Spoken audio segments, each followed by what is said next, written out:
You know what? This has been a while. SDW, back at it again with another podcast dropping in.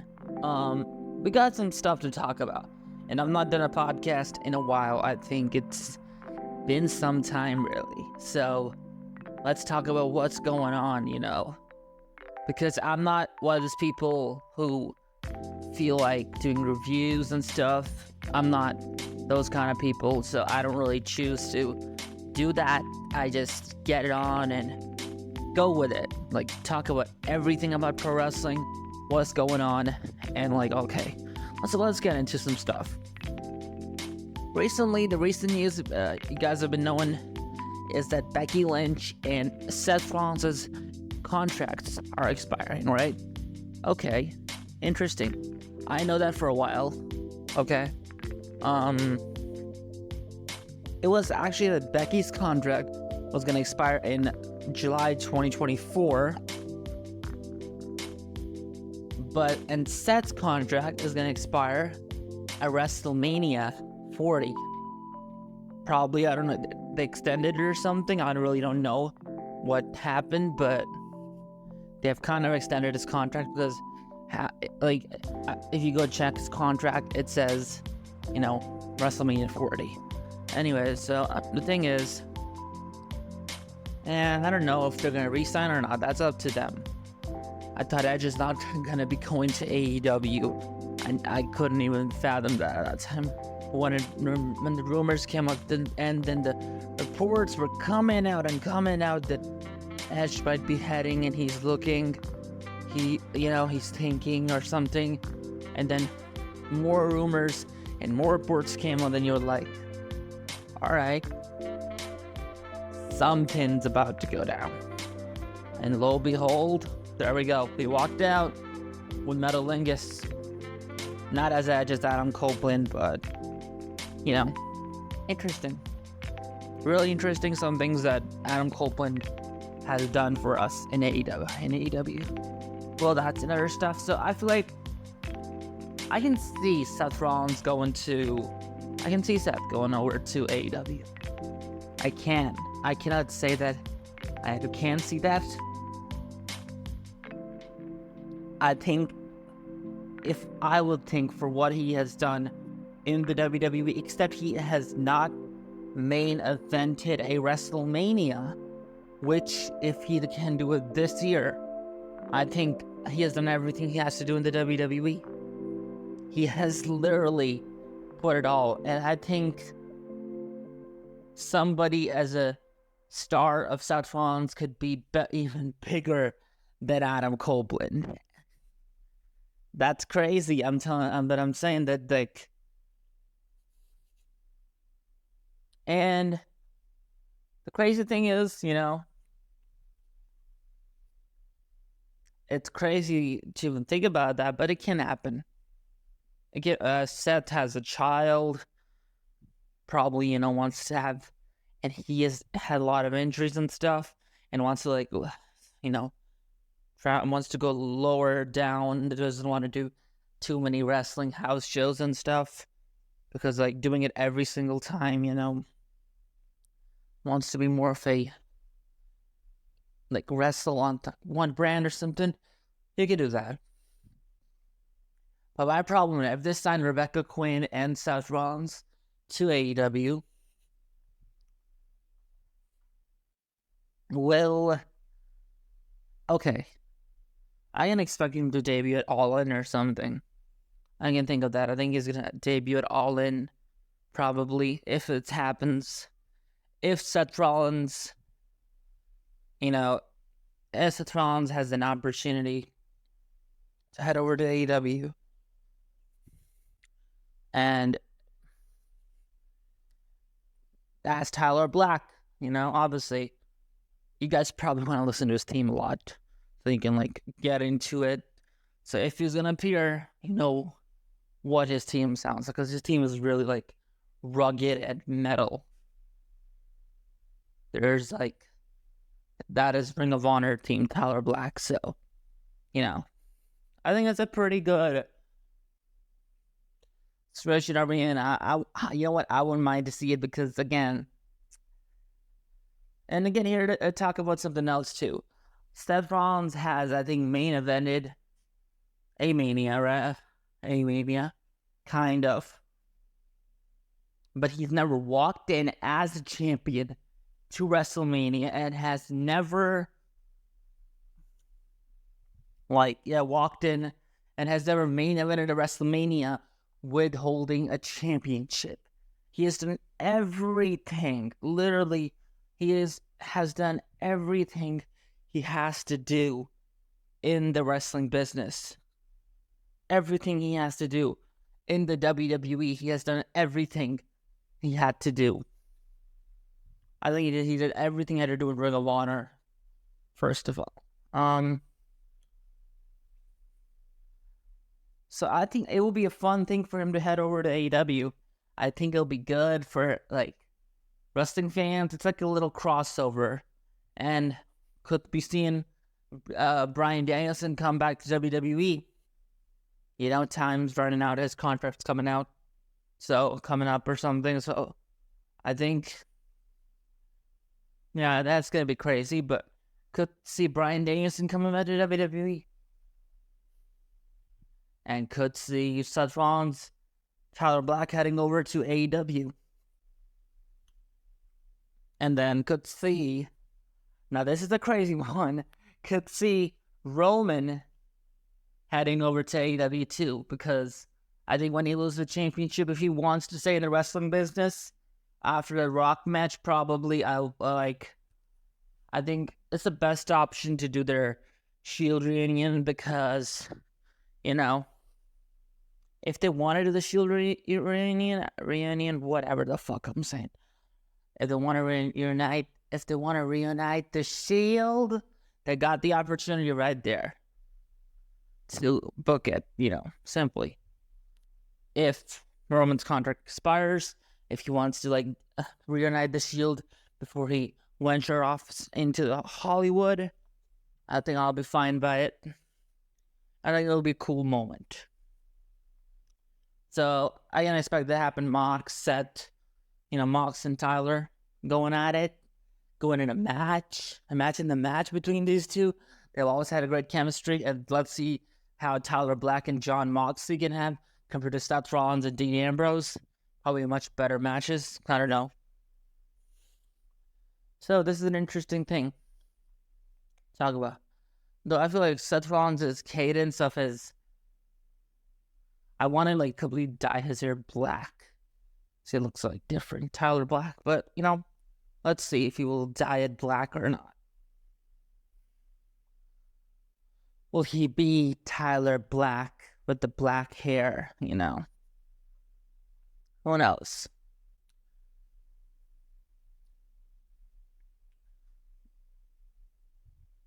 So is it an interesting thing to talk about in the wrestling world? Both contracts about expire. And leading from me to Seth Rollins is a question, a big question, is that who should main event WrestleMania Night 2? Yes, I'm not joking here. I'm saying Night 2 because there's just no possibility for me to think about that how I'm going to be interested in giving Cody and Roman Night 2 again. Except if you add LA Knight into it, maybe. But still, the most hottest feud, one of the best feuds I have seen in wrestling in a long time. A personal feud between these two.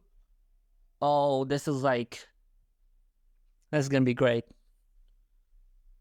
This is going to be really great. So, I don't know what you guys think. You can tell me in the comments down below, but I think it should be Seth and CM Punk. There's no reason why you cannot tell me. I think it should be the conversation to be made for Seth Rollins and CM Punk to main event WrestleMania. Last year, Triple H chose Cody and Roman because, again, the story was really good. So it made sense why they went for Cody and Roman. He said the better story. He took Charlotte Flair and Rhea Ripley down the hill and put Sami Zayn, Kevin Owens, and the Usos in the main event of WrestleMania because it was a better story. So what is the best story? I won't say it was the best story compared to Roman and Cody. But this year, if they want to go down Roman and Cody again, this is the best story right there. What the hell did I just say? It's the best story right there, and you know how to book it. Obviously, you don't, but Paul Levesque knows how to book it. So I think, yeah, this is a crazy time in wrestling. We have like Seth Rollins, who could be heading over to AEW, or I hope he gets the WrestleMania main event. He walks in as champion. I think it'll be really good for him, because that's the only thing that's left for him to really accomplish in the WWE. In the WWE, he has accomplished everything there need to be. And again, TNA being interested in a partnership with Endeavor. Now, I don't know which Endeavor is this, but I think if this is the WWE Endeavor, you know what? I think it's a great idea, WWE and TNA giving a partnership. And we have not seen AJ Styles recently on television. And again, one more thing, I gotta give you a bombshell. AJ Styles' contract is coming up with the WWE. Yep, it is. We have seen AJ Styles say that he doesn't want to go anywhere. I know that. We've seen him saying that multiple times. So I think he just feels comfortable, doesn't want to go anywhere. He also started to look old, so I'm not sure about that. It doesn't look like the same AJ Styles who came in, like a veteran. Like, not a cool veteran, but like had that kind of, that looks like big. And I don't know, this looks weird, but to me, I don't know. Doesn't look like AJ Styles like from 2018, that AJ Styles, 2016 AJ Styles, 2017 AJ Styles, AJ Styles, like you guys, like WWE fans fall in love with, right? So AJ Styles heading to TNA could be a thing. His contract is coming up. Spoiler, nobody knows that apparently. AJ Styles, apparently all their Sean Ross Saps and Wrestle Talks are going to be coming in with the headlines and stuff. Oh, later on, but I'll tell you right now, people. Listen to this right now. AJ Styles' contract. I'm telling this before everybody even knows. AJ Styles' contract is coming up in January. Right around TNA. This contract expires when TNA starts. But they have a partnership with WWE's company Endeavor, which owns TKO. So I feel like TNA and TKO are going to have like a TNA and TKO, two like companies together. I like the name. And you know what? I wouldn't mind it, like it's WWE and TNA or whatever. Their Forbidden Door and like their whatever Worlds Collide they can do. They can do a Worlds Collide or something. And TNA and New Japan and AEW. So these are like there are 4 companies right now. You got TNA, New Japan, AEW. New Japan and AEW like can do a cross promotion stuff thing, and TNA and WWE. I think if they're going for that, well, I'm interested to get do a partnership. They're in good terms. Looks like Scott D'Amore is on good terms with WWE. Like Mickie James had the show against her. Obviously, she's a legend of WWE in the first place, but I think it's pretty well done. And yeah, AJ Styles. This is not a clickbait. This is a headliner. AJ Styles' contract is coming up really soon. It's taking January 2024. It's where his deal expires with the WWE. So, I have one more thing to talk about. AEW needs to stop signing talent, okay? I think AEW has done enough with signing talent They have overburdened themselves. They have literally pushed themselves into a scenario where they suck at booking stars and suck at doing that. And again, it's a big possibility of how people are getting booked in AEW and how often injuries are happening and how reckless how they wrestle. Really, if you think about it, one thing good they're doing is the Continental Classic, which is a great thing by AEW. I think that's really good. It's like a little FIFA World Cup kind of thing, and I think it's pretty damn good. I like it. So AEW, they're doing pretty good as they are doing for themselves. AEW is doing pretty fine. All I need to say is that AEW are doing pretty good, but again, they're not doing pretty good. It means they're like not making the best money. They've kind of really wasted a lot of contracts and stuff. And yeah, AEW. Probably this is the last topic here. AEW is our last one. We're going to discuss everything in AEW. AEW ain't doing well. AEW has a lot of problems. There's a lot of injuries. Like Adam Cole's out to MGF.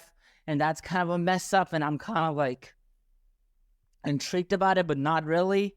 It kind of messes up all the storylines they want to put through the television. I think it's just weird how AEW is being, portrayed. Portrayed. How they're being portrayed. Just weird about that. I don't get it too much. And apparently, a former WWE superstar, Dolph Ziggler, he is heading to AEW apparently as Nick Nemeth. I don't think he should go to AEW. If he wants to go do something, probably go to New Japan, probably go to TNA, or return to WWE, or go do something that Cody did on the independent scene. Build his stock up. Just wrestle on the indie scene as how Matt Cardona did. If he wants to do that, go ahead, do that. I would like to see Dolph Ziggler on the independent scene for sure. I think him on the independent scene would be like incredible. I would love it. Ziggler to the indie scene would be fucking fantastic. Anyways, I think we kind of talked all about AEW too. And last thing probably about AEW. This is an AEW conclusion. AEW needs to bring new fans in. They're really not doing too well for kilos. So this year, their booking has not been well. I'm sorry. There's been a lot of stupid stuff that I kind of tuned myself out to, like it's like pushing people, and especially the underutilization of Adam Copeland. Let me just give you a fucking example. Alright? A fucking example that Adam Copeland, compared to CM Punk returning to WWE, is such a different thing. CM Punk returned to WWE, that has been treated as the biggest deal. He's just talking, not even wrestling yet, just talking. Adam Copeland comes in, they put him in a wrestling match right away. He also asked Tony Khan to actually requested him, apparently. I don't know why did he do that, really. But, like, Adam Copeland, dude, like, we love him as Edge, right? Obviously. We want to see good of him, but, dude, Tony Khan doesn't know the fuck how to book Adam Copeland. Oh, my God, dude. And Adam Copeland also is like a really cringe version of Edge. He is not the best Rated R superstar. Who was the Rated R superstar? Edge. Adam Copeland sucks at that. I'm sorry, like, you might be Edge fans and Adam Copeland fans. And you be fans, WWE fans. Especially AEW fans I'm talking to. You might be shouting his name, Adam. Adam gives them chant, like, but dude, it's kind of forced. It's really forced to, like, when he says, like, stuff like,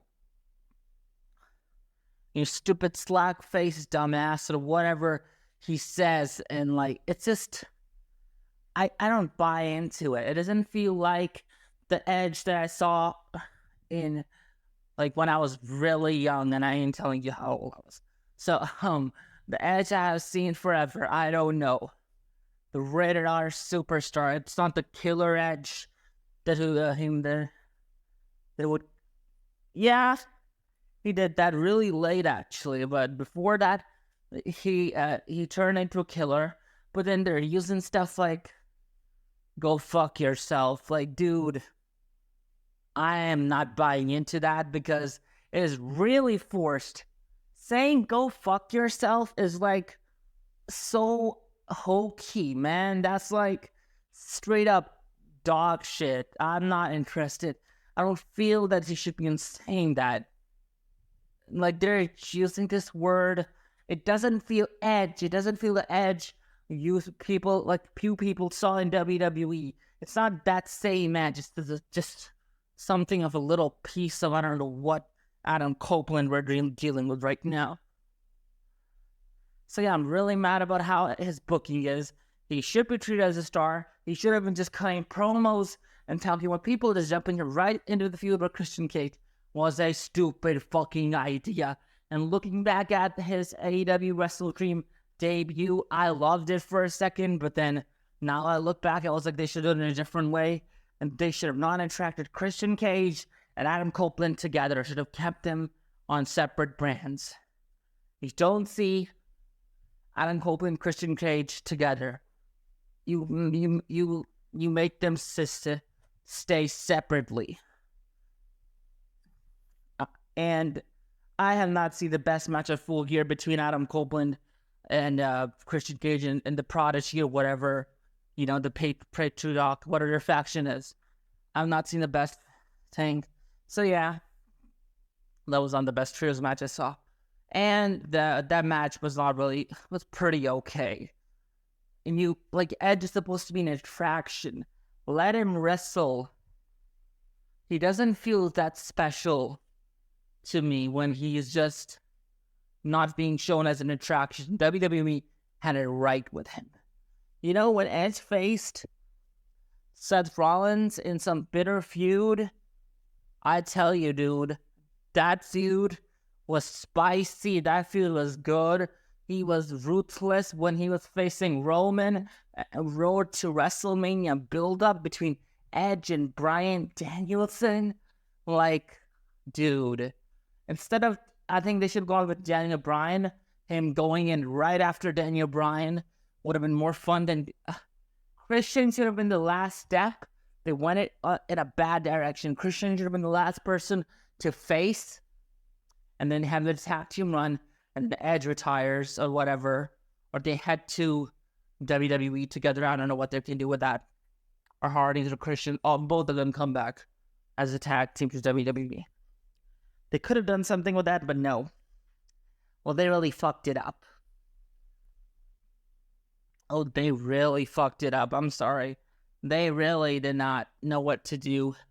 They did not go the best direction they had. They went the worst direction with just putting in Christian Cage right in front of Adam Copeland's path. And, well, all I can say, I don't think we know him. That was fucking stupid. All right. Fuck off.